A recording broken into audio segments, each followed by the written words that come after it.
ایک بڑا اہم سوال ایک طالب علم نے بھجوایا ہے مجھے.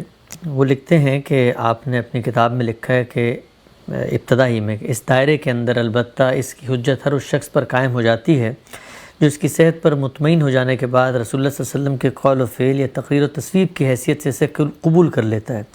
اس سے انحراف پھر اس کے لیے جائز نہیں رہتا بلکہ ضروری ہو جاتا ہے کہ آپ کا کوئی حکم یا فیصلہ اگر اس میں بیان کیا گیا ہے تو اس کے سامنے سر تسلیم خم کر دے.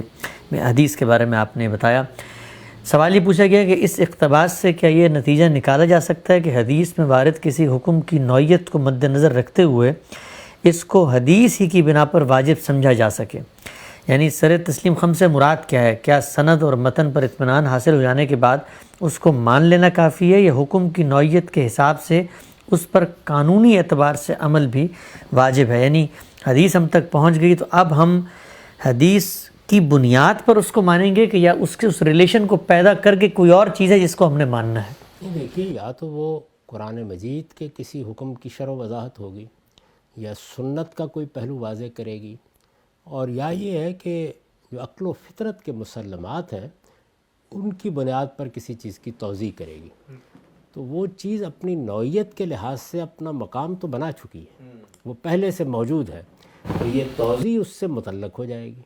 جب وہ متعلق ہو جائے گی تو وہ اطلاق بھی ہو سکتا ہے، وہ اجتہاد بھی ہو سکتا ہے، اور وہ کسی چیز کی ایسی تفہیم بھی ہو سکتی ہے کہ جس تک ہم نہ پہنچ سکتے. یعنی رسالت مآب صلی اللہ علیہ وسلم نے گویا اس کو نکال کر دکھا دیا، یا اگر کوئی کلام کے مضمرات تھے تو وہ ہمارے سامنے رکھ دیے. جیسے کہ آپ دیکھتے ہیں کہ جلیل القدر علماء کیا کرتے ہیں. یعنی قرآن مجید تو موجود ہے، ایک تفسیر کرنے والا اس کے اندر اترتا ہے اور آپ کے سامنے کچھ حقائق رکھ دیتا ہے. تو جب وہ قرآن مجید کی تفسیر کرتا ہے اور آپ کے سامنے کچھ حقائق آ جاتے ہیں تو اس میں آپ قرآن ہی پر عمل کر رہے ہوتے ہیں اس فہم کو سامنے رکھ کے.